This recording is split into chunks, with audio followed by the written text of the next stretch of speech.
Welcome to Waffles Friends Work, a values-driven leadership and personal development podcast. I'm Kara. And I'm Jency.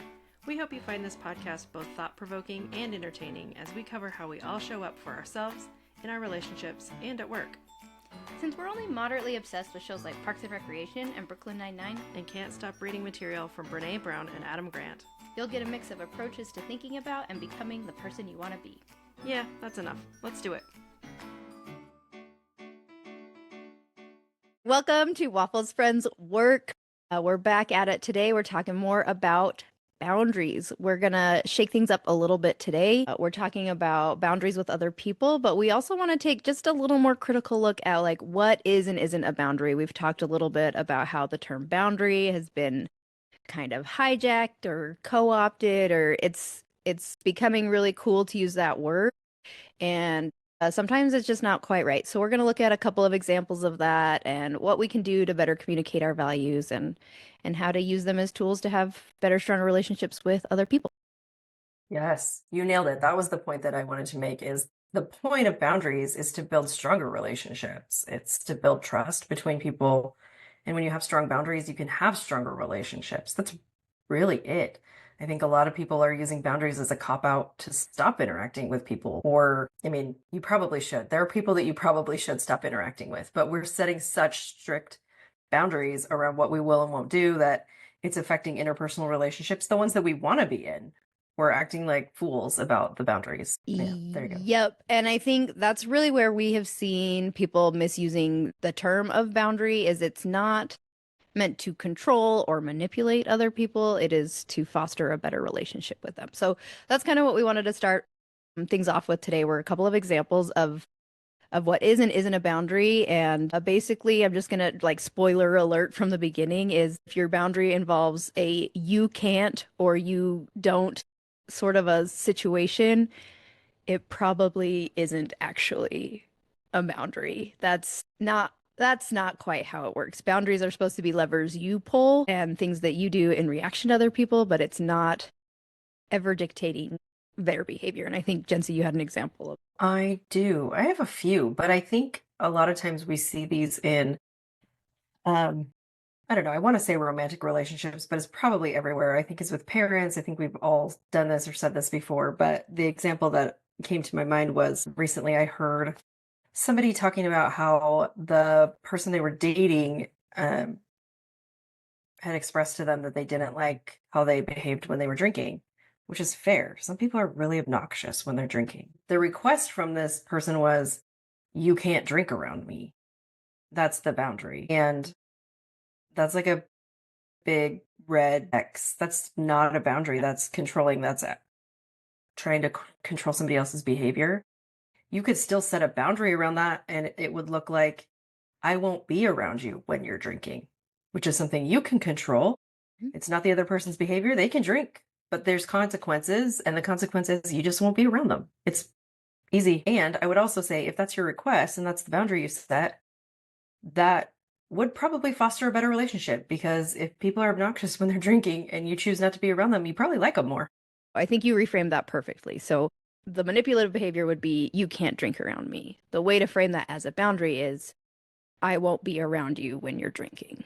Is that fair? Yeah, it's totally your behavior. What are they going to say? Yes, you are going to be around me when I'm drinking. Like there's no rebuttal there. It's really weird. So, and it reminds me of the example you were telling me the other day about the woman talking about her mother-in-law, or the mother-in-law was talking about her daughter-in-law.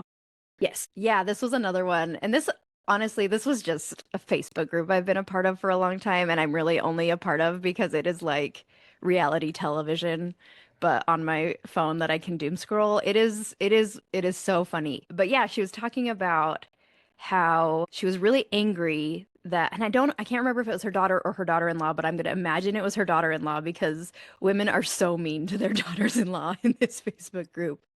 But she was appalled that her daughter-in-law was requiring her to make appointments to see her grandkids. That was the way she framed that my daughter-in-law was requiring me to make appointments to see my grandkids. So I'm just reading between the lines there, and it sounds to me like the daughter/in-law probably said, "Hey, stop just dropping by my house unannounced." Yeah. Could you just give me a heads up when you're coming over? Or could you actually, probably not even that, because that would be terrible. Because then you just get a text message, I'm on my way over. But like, hey, can we plan these events? Like, we have a really busy calendar. We want to be able to spend time with you. We want, to know when you're coming. Let's plan these in advance just so that we can all, have a good time together. Yeah. That's a So very generous thought. I have it's not very generous thoughts about this woman, but But yeah, so I think that's a totally fair boundary for her to set. It's her house, it's her space. Now, a way we could say, what a not boundary version of this would be like, you can't come to my house anymore. I mean, I guess technically there's not much she could do without like legal intervention about you can't come to my house anymore, but she could say like, in order to spend time with us, for us to be available, I need the heads up that you're gonna come over. And in order to be invited into my space, I need a little bit of a heads up. And honestly, like fair. There are two things that stress me out more than anything else as a millennial, and it is someone calling me on the phone and someone just dropping by my house. Please do not do that. Please. yeah. I mean, I have a couple of friends where it's perfectly acceptable to be like, hey, I'm passing your house or I'm in the neighborhood. Are you home? Can I drop by? But I always text. I have never just dropped by. I don't think. Maybe I have. I probably have. No. I love my Ring doorbell so that I can see who's at the door. And if Nate and I are in the same room, we will both look at each other and say, "Are you expecting anybody?" Or either of us will even consider getting up for the. Oh my gosh. And we have a doorbell, but I unplugged it inside the house. So the button is still outside the door, but it doesn't do anything. Like they could stand there and push that. And so unless I'm expecting you to come over, probably not going to answer my door. I guess that's Unless a you know. boundary. That's a boundary for me. I won't answer the door if you. I mean, yeah. I think Well, I think the other piece of that is we are busy and we're always juggling. I mean, especially when we have little kids, like the schedules are important, bedtime is important, routines are important. Like it's just don't mess with that. Don't mess with it. I can't. It is. Yep. Okay, so let's talk about a couple of other boundaries. Another one that I was talking about that I feel like I navigated fairly successfully, and I hope that the other party in this story would agree with that. But I have a history of making friends with people that I work with. Now, we won't talk too much about boundaries with work today because that's a whole conversation that we can have in And 19 we will. episodes, and we will. Maybe not Not 19, nice. but we'll talk more about later. But I am generally pretty cool, casual at work, and I make a lot of friends who turn into friends that stick around for other reasons. I've also worked in a couple of smaller towns where the primary employer I worked for them, so I didn't really have a choice because all my friends ended up working for this place because that's just the nature of employment in those Yeah. areas. But one of my very, very best friends I met at work, and there was a time where she was transitioning out of the job, and there was a lot of mess around it. And not necessarily because she was transitioning out, but there were just a lot of things all happening at the same time. She was transitioning out. I had recently been promoted. So she and I had very different relationships with things at work. We were involved in very different things, and things were getting a little sticky, and we kind of got to a place where we had to just agree and kind of settle that we weren't going to talk about that employer. We weren't going to talk about work. We weren't going to talk about that job. We'd talk about her new job and, her endeavors there.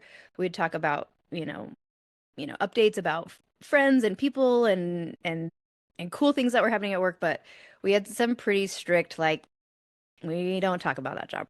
And we can now because I don't work there now either, and things are fine, and we're both, things have shaped out. But for a good, I don't know, probably 4 or 5 months, we took that topic of conversation off the table, and I will say I do think our husbands appreciate it. Well, I think about friends that I've had, not necessarily from work, but just in general. And um, I don't know that the political climate now is one of the places, but um, there are just minefields that maybe you just don't talk about that with certain people and you just steer clear of certain conversations and topics. And It could be anything. I mean, I know that I've had friends where I'll say I know what their trigger words are, and then they go off on this tangent. And it could be with my kids, even, and something as silly as when they were little, if they started talking about Minecraft, then I would have to listen to it for like 3 hours.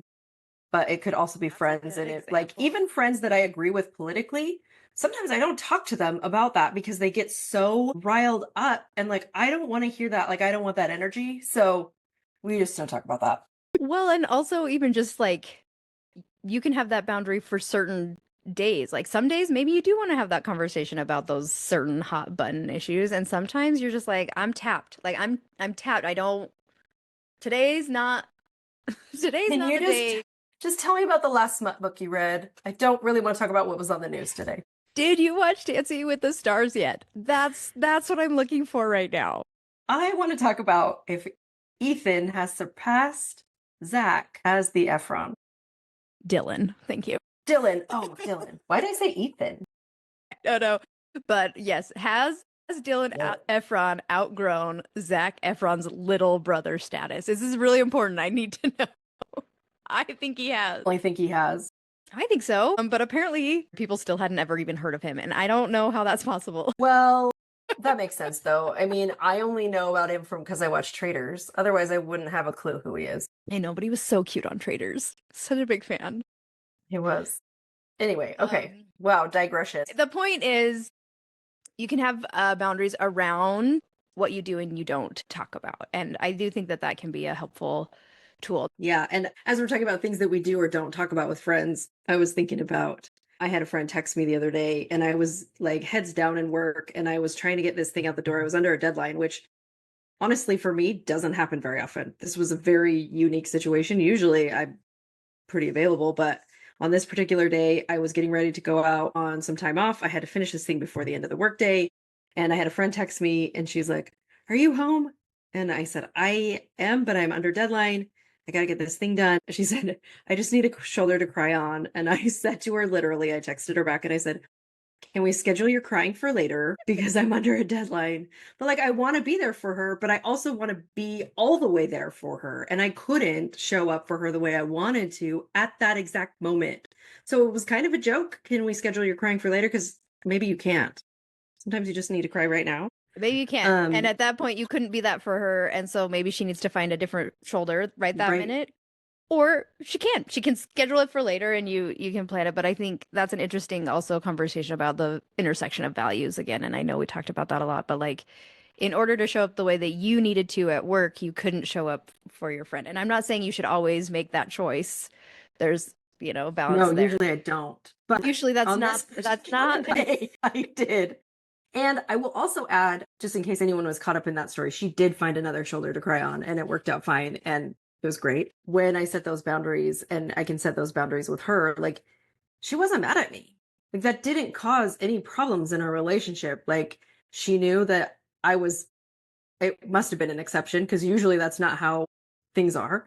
She took me at my word. She didn't take it personally. She just kept going and we talked later and everything was fine. So like we said at the beginning, we want to have generous thoughts about people. We want to build relationships and build connection, and having boundaries and being able to say what you need. I mean, if I had stopped everything and she had come over and cried to me for the rest of the day, and then I ended up staying up all night working on the thing so that I could go out of town the next day, I would have just been resentful. Let's be honest. I would have been.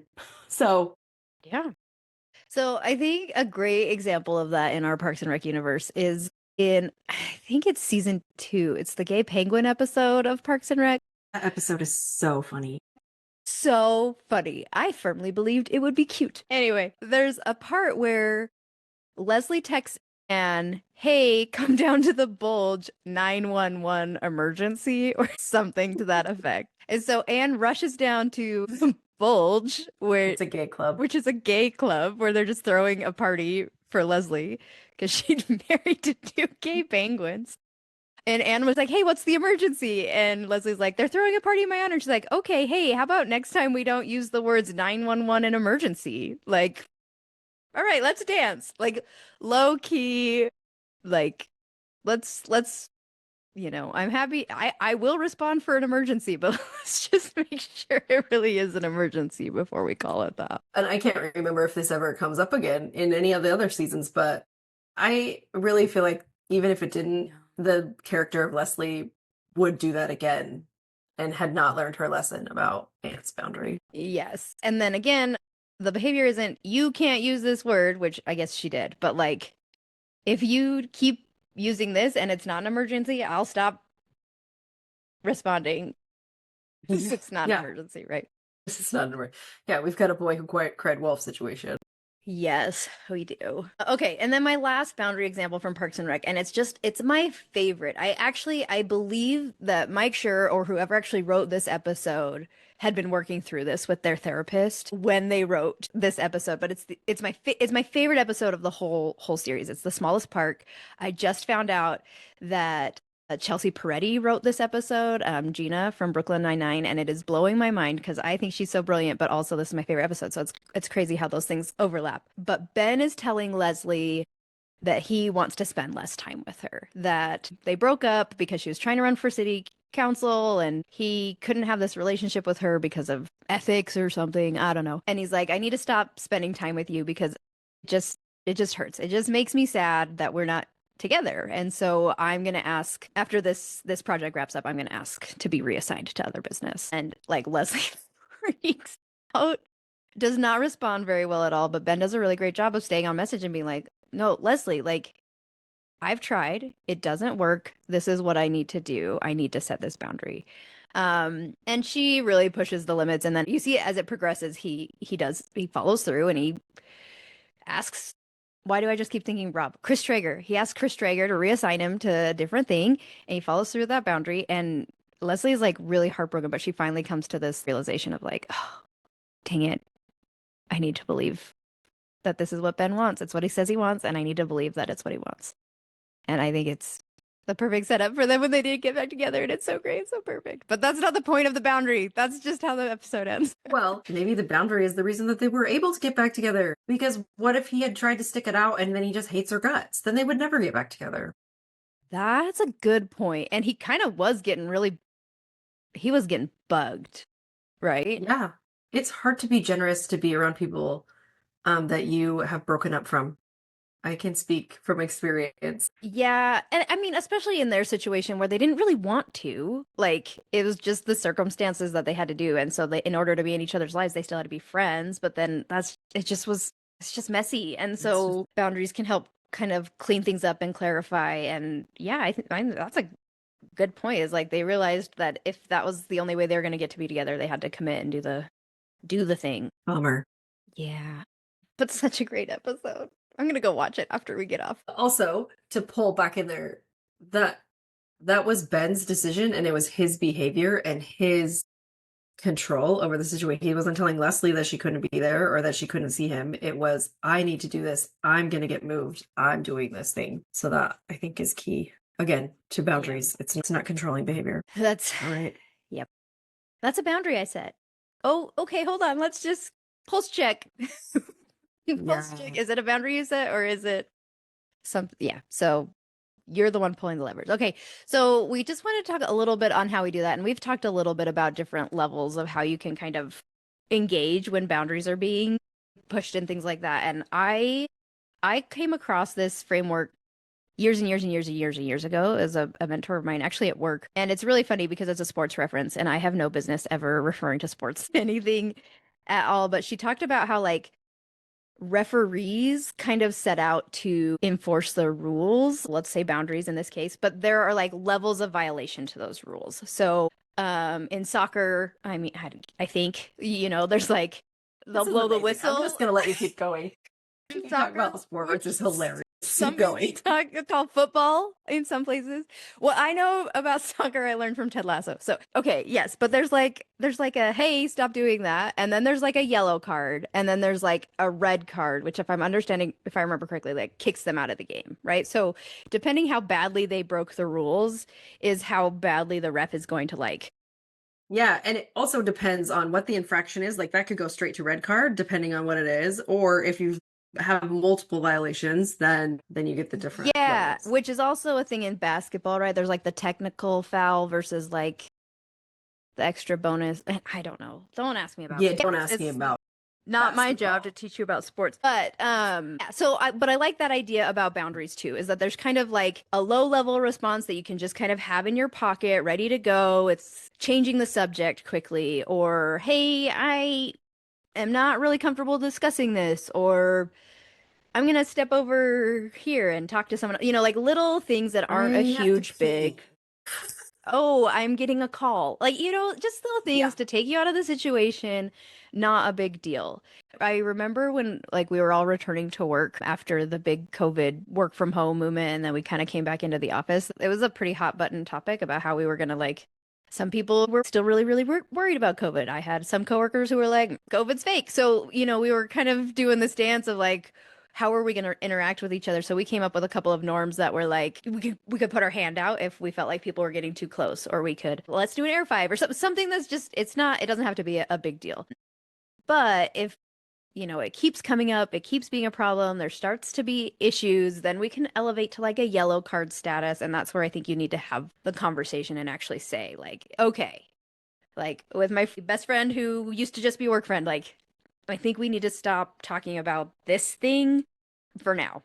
I don't know how long we need to keep going, but for now we need to just have that conversation and say that. Oh, that's a good point. And kind of a little bit of a side note, but boundaries don't have to be permanent. This isn't something that you're putting in place that is like, this is the end all be all forever and ever, amen. Like, that's not how boundaries work. Like, you're in charge of the boundary. So you can also say when you don't need that boundary anymore.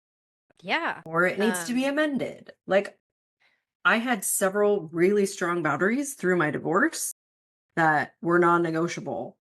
But as we've progressed and as I've healed and as he's pulled his head out of his ass A little bit. slightly, it's been easier. And some of those things, like, they've become more flexible. And I think it's important to stay flexible. And I think that's one of the things that I'm hearing now. A lot of therapists are talking about people are misusing the word boundary, but they're also putting them in place in a way that's inflexible. They won't budge, even though they could make exceptions to their own boundary. Like, why are people so serious about this? Calm down. Yeah. Now, consistently enforcing your boundaries is helpful for everyone, but like, yeah, like, But it's say for you. but it's if for you don't you. need it Yeah, anymore. Yeah. Okay, the last step though is the red card. And if I understand correctly, you get ejected from the game, and then they don't get to like backfill your.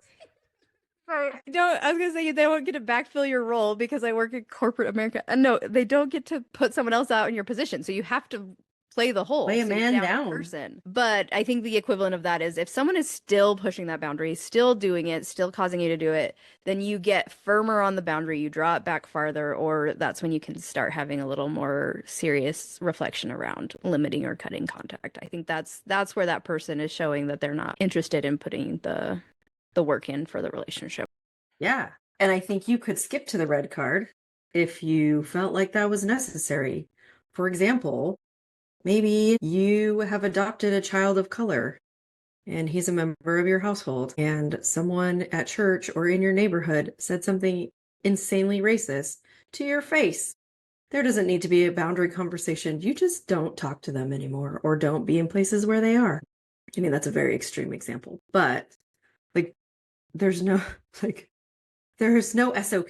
If we're going to use corporate terms, there is no SOP for how to set your boundary. Straight to termination. We are escalating through progressive discipline, and they are going straight to No termination. PIP. No PIP. No, yes. And I think We're so obnoxious. We are so obnoxious, but I think we're funny between trying to make sports references and only knowing how to speak in corporate jargon. If I do understand correctly, they usually get to come back the next game. I think there are some things where people are like benched for a season, but that's usually like an injury or something, or like technical foul times 6 or something. Like, there's a lot that has to go. But in general, they do get to come back. So even if you cut them out, again, it's your boundaries, your life, your call. You can bring them back in again later if that's a relationship you really want to salvage. I don't think you should be trying to salvage a relationship with the giant racist. But maybe it's your uncle and you have to. I don't know. I don't know your life. Oh my gosh. Yeah. I mean, this is not my personal experience because I've been very, very lucky. But as I mentioned before, in the political climate that we're in, I think people have had some really difficult conversations and had to put boundaries in place that they are uncomfortable with, but or society is uncomfortable with. Oh, but he's your dad. Yeah, well, he's a raging racist. I don't want to talk to him. Like, Just just for the record, we're not talking about our dad. no, not my dad. But yes, I'm hearing that a lot. In fact, I have been off social media for several days because that's a boundary I've needed to set for myself right now because of the world be So whirlin'. many reasons. So I many have reasons. so many reasons. And let me tell you, it is helping. I will say that. Great. I'm proud of you. I Thank you. thought about this the other day actually, about setting up another like Instagram where I only follow things that never talk about politics at all or any Mhm. current events. It's just like Yeah, cartoons this and is like my brain rot memes. thread. This is just the like my pacifier, my cigarette break. This is what I do when I just want to like chill for a Just want to minute. see pictures of animals at national parks. I do not want to hear about whatever happened in the White Otters. House this week. Otters, always otters. Always otters. Okay, Okay. so the last piece of all of this that we wanted to just share a little bit about is part of learning to set boundaries for ourselves is also trusting other people to do the same. And as someone who struggled to set my own boundaries and is a chronic people pleaser, I have loved taking this responsibility on myself and policing people's boundaries for them. I still do it. You can ask some of my coworkers. Sometimes I do it too, but I feel like, and maybe this is just me being delusional, but I try to be more of a cheerleader and like a coach and like encouraging them to set their boundaries and not do it for them, but say, yeah, that is perfectly fine for you to say that. Yeah, that makes sense to me. Do you need help communicating it? Do you need help holding people accountable for that? Yes. Like, I think that we can help people and be their cheerleaders about boundaries, but yeah, we're talking about something different. Yeah, like great example, I used to be really, really worried about like burdening my mother-in-law with my kids, which is funny because she's obsessed with them. And I honestly do think she would take them literally every day if I asked her to because she loves them, which is great. But I used I to mean, like I worry. have a hard time saying no, and I have a Right? job, so I wouldn't It's get hard anything because done. they're awesome. Like I got good kids. They're so fun. But I used to worry that like anytime I asked her, like that she would move heaven and earth to be able to do that. And honestly, privilege check. Like I'm so lucky that that's the state that I'm in with my mother-in-law. So I just want to recognize that not everyone has a dream mother-in-law and don't live 12 minutes away from someone who's so willing to take their kids all the time.